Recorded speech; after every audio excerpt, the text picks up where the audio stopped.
नमस्कार, dB live Uttar Pradesh Uttarakhand में आप सभी का स्वागत है। मैं हूं आपके साथ मानसी और मेरे साथ मौजूद है मेरे सहयोगी अविनाश जी।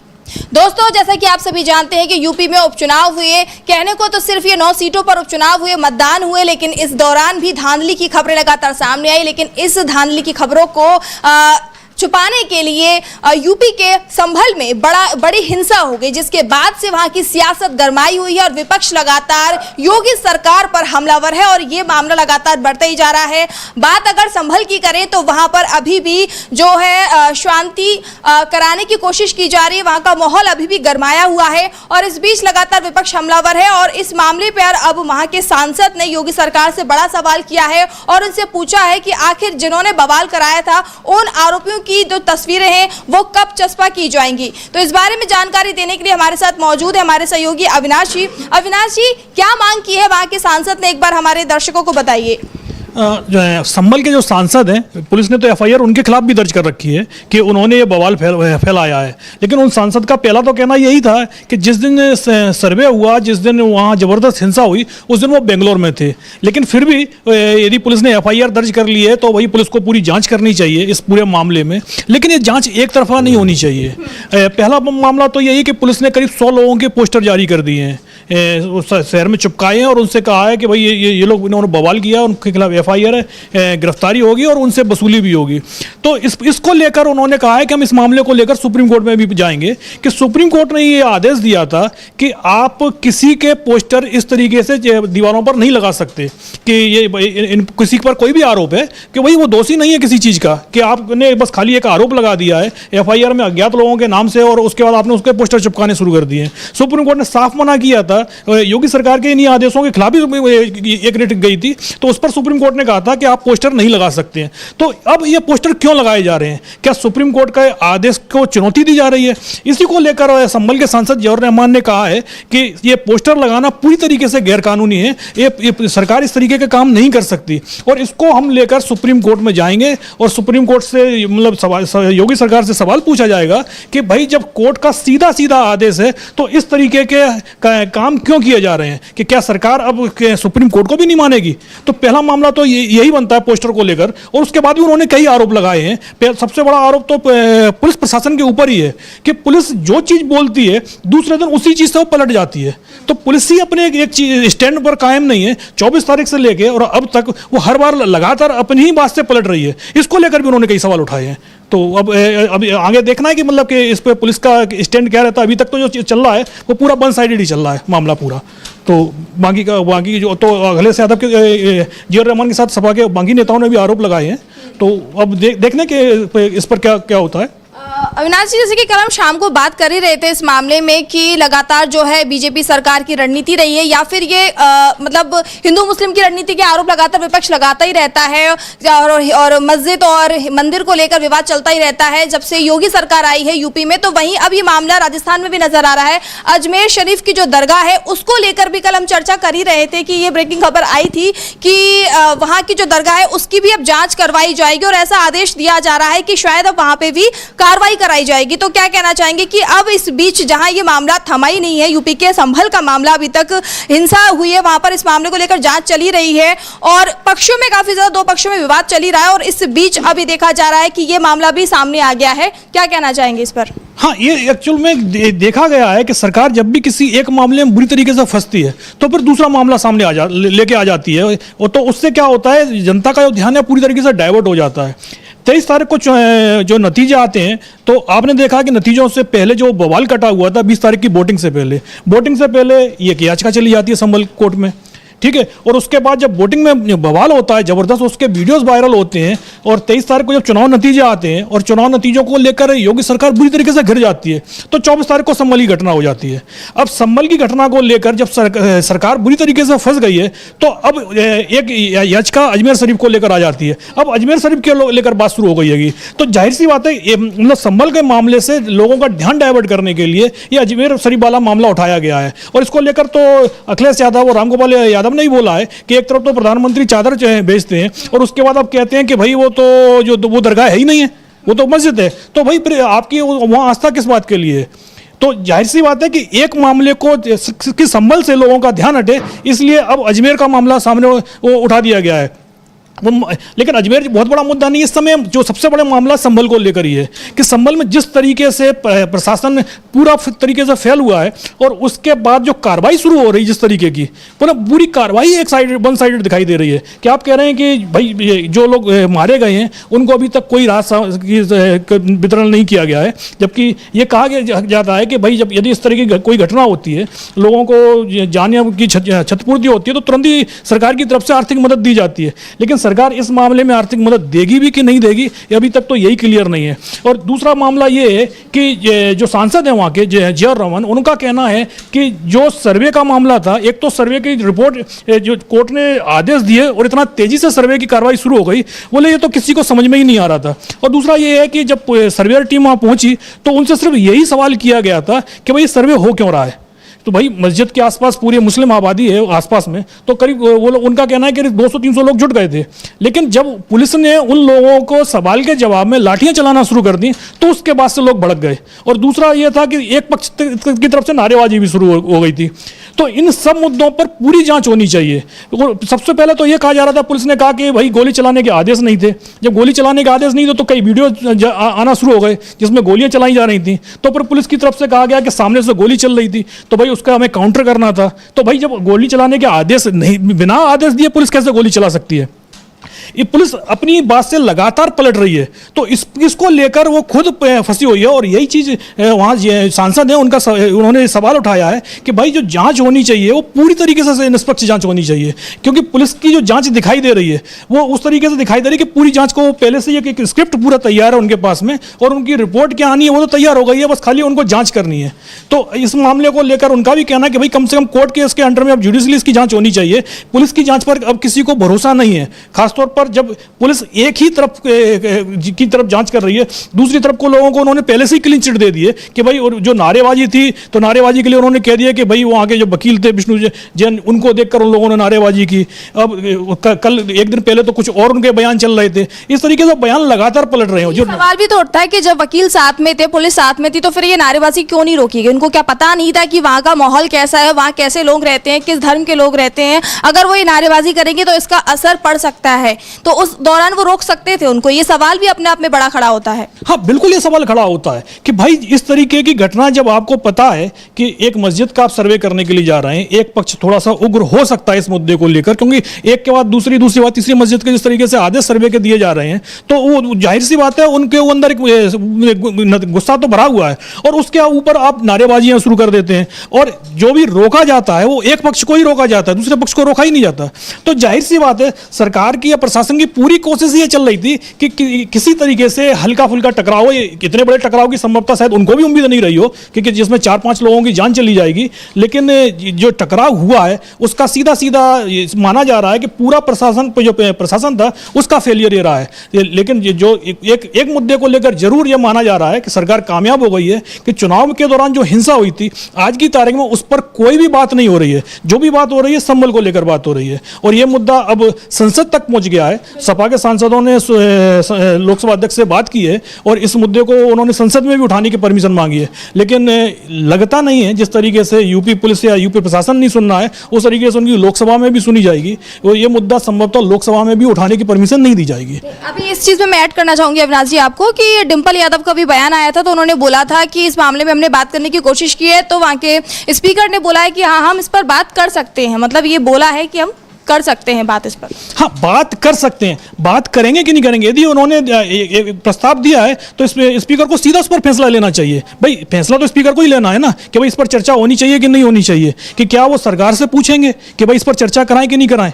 भाई इतना बड़ा मुद्दा है, 4-5 लोगों की जान चली गई है, 24 तारीख से आज 28 तारीख हो गई है, वहाँ एक तरह के कर्फ्यू के हालात हैं, आप किसी को जाने नहीं दे रहे हैं। समाजवादी पार्टी का जो प्रतिनिधिमंडल जाना था आपने उसको रोक दिया है। राहुल गांधी की तरफ से भी 2-3 बार मैसेज गया है कि संभल उनको भी जाना है, लेकिन प्रशासन जाने की अनुमति नहीं दे रहा है। अब विपक्ष का नेताओं का तो सीधा सीधा कहना है कि जब प्रशासन की अनुमति देगा, नहीं तो प्रशासन कल को यह कह देगा कि भाई इन लोगों के आने से हिंसा फैल गई। तो इसीलिए विपक्ष के नेता अभी खाली यही बोल रहे हैं कि भाई वहाँ शांति व्यवस्था कायम हो जाए, उसके बाद आप बताइए, उसके बाद हम चले जाते हैं वहाँ के लोगों से मिलने के लिए, ताकि सच्चाई सामने आना चाहिए। अभी जो सच्चाई जो आ रही है वो सीधा जो प्रशासन की तरफ से बोला जा रहा है या वहाँ के जो सांसद बोल रहे हैं या मीडिया जो दिखा रहा है, और मीडिया की तरफ से क्या दिखाया जा रहा है कि जो भाई एक पक्ष पक्ष का लेकर वो पूरा रिपोर्टिंग वहाँ चल रही है।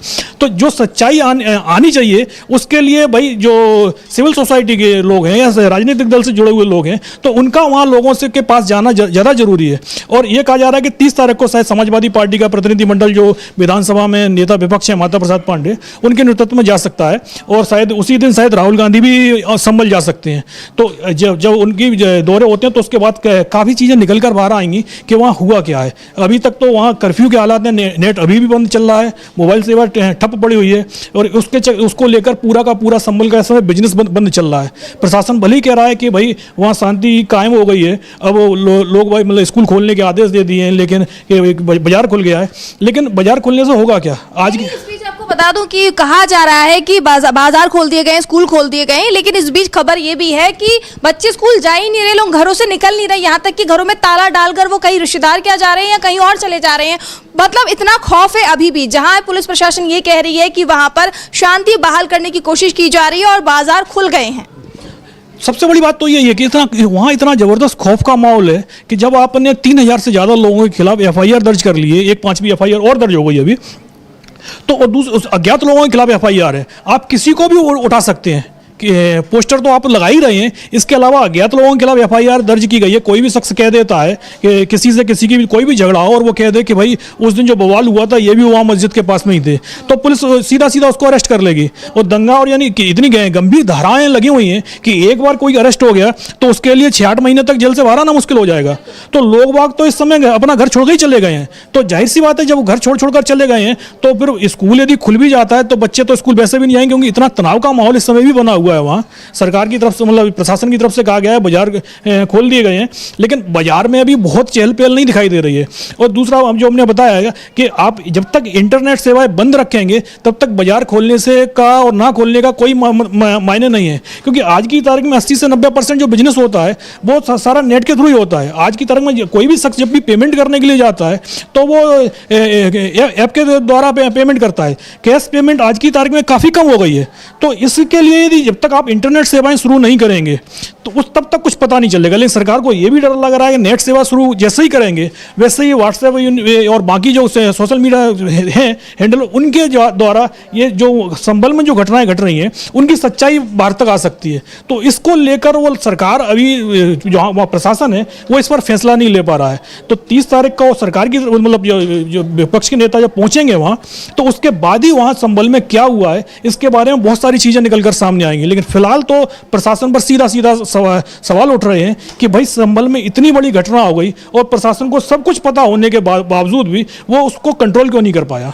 इस बीच में आपको बता दूं कि इस मामले पर जो है यूपी के डिप्टी सीएम केशव प्रसाद मौर्य का भी बयान सामने आया। उन्होंने बोला है कि अखिलेश यादव जो लगातार बयान दे रहे हैं उसको उन्होंने कहा है कि आग में घी डालने जैसा है। उन्होंने ये बोला है कि अखिलेश यादव जो भी टिप्पणी कर रहे हैं इस बयान पर वो आग में घी डालने जैसा है। क्या कहना चाहेंगे अविनाश जी? मतलब अभी तक विपक्ष की सत्ता की तरफ से कोई बयान इस तरीके से आ नहीं रहे सामने, विपक्ष लगातार सवाल पूछ रहा है कि आखिर वहां ये हिंसा हुई क्यों, आपकी तैयारियां पूरी नहीं थी, तो इस पर बयान देने की इस सवाल के जवाब में वो ये बोल रहे हैं कि जो विपक्ष जो है आग में घी डालने का काम कर रहा है।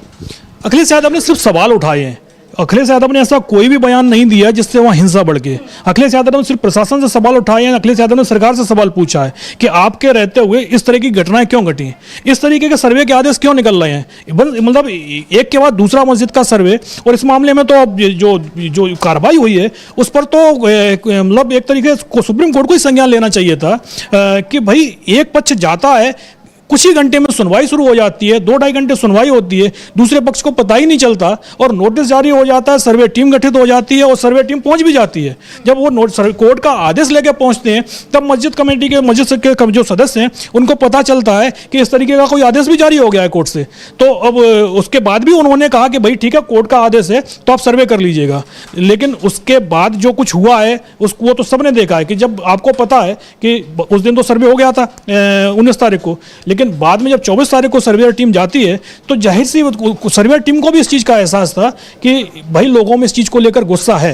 तो आपको पूरी व्यवस्थाएं बना के रखनी चाहिए थी। लेकिन सरकार की कोशिश, जैसा बताया गया है कि भाई चुनाव से लोगों का ध्यान डाइवर्ट करना था, तो इसलिए सरकार की तरफ से इसको एक तरीके से छोड़ दिया गया और ऊपर से भड़काने की कोशिश और की गई। जिस तरीके की नारेबाजियां हुई हैं वहां जाकर, और जो सर्वे की टीम के लिए जो किया गया है कि एक आदेश पर वो तुरंत 24 तारीख को पहुंचते हैं। जैसे मस्जिद के जो इमाम है, उनका कहना है, जो सदर है, उनका कहना है कि हमारे पास में तो ये आधा घंटे पहले वो लोग आए सर्वे का नोटिस लेकर कि भाई सर्वे शुरू करना है। तो बोले इतनी जल्दी क्या थी सर्वे के लिए? भाई आप आराम से एक दिन बाद सर्वे कर लेते, लेकिन नहीं।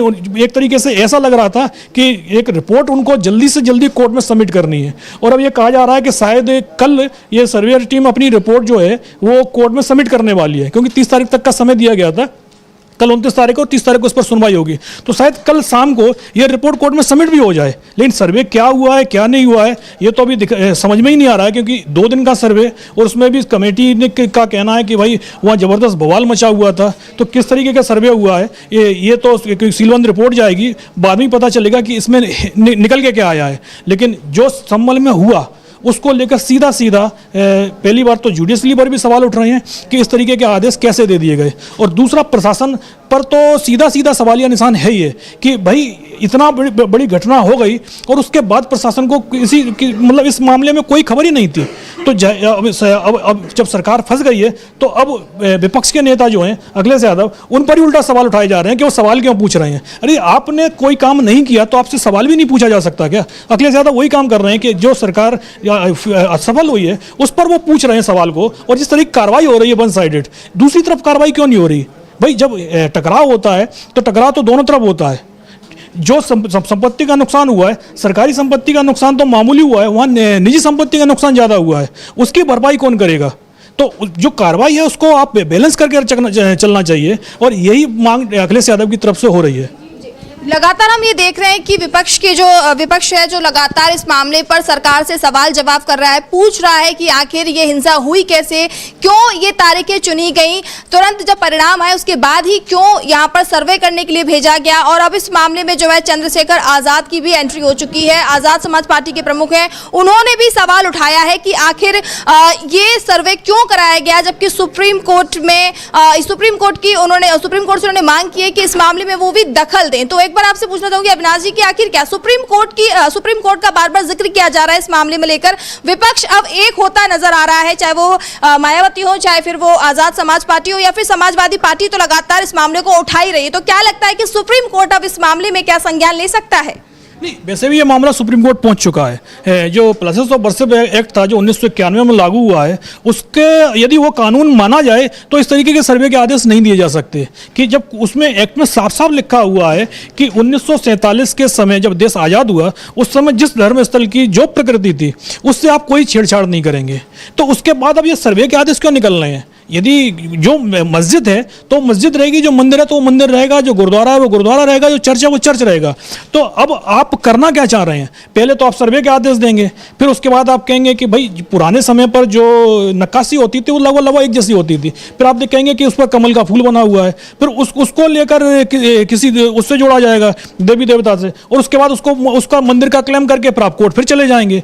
तो यदि कोर्ट पर फिर मंदिर मस्जिद को लेकर सुनवाई शुरू हो जाएगी, तो फिर जो एक्ट बना हुआ है वर्शिप एक्ट, उसका मायने क्या रह गया है? तो पहले तो कोर्ट को यही क्लियर करना चाहिए कि ये कानून जो संसद से बना हुआ है ये लागू है देश में कि नहीं है। इस तरीके के एक के बाद सर्वे के आदेश दिए जा रहे हैं और हर मस्जिद पर यह कहा जा रहा है कि मंदिर है, तो जाहिर सी बात है या तो आपको उस एक्ट को पहले खत्म करना होगा, और यदि वो एक्ट कायम है तो इस तरीके के आदेश निचली अदालतें नहीं दे सकती।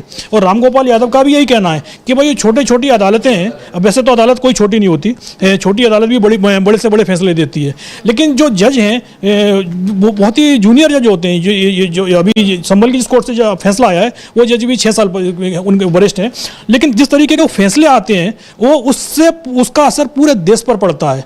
तो पहली बात तो यही है कि इस तरीके के फैसले जो कम से कम जिला जज के कोर्ट से निकले, और दूसरा ये है कि कम से कम सुनवाई का अवसर पूरा मिलना चाहिए। ऐसा नहीं कि एक याचिका जाती है और तुरंत ही कुछ घंटे में सुनवाई होकर उस पर फैसले आ जाते हैं। तो भाई भाई इतना गंभीर विषय है, इस पर पूरी चर्चा के बाद, पूरा जब बहस हो जाए, दोनों पक्ष अपनी बात रख लें, उसके बाद ही कोई डिसीजन होना चाहिए। और दूसरा ये भी है कि मात्र आप फैसला देने के बाद 10 दिन के अंदर सर्वे रिपोर्ट भी मांगते हैं।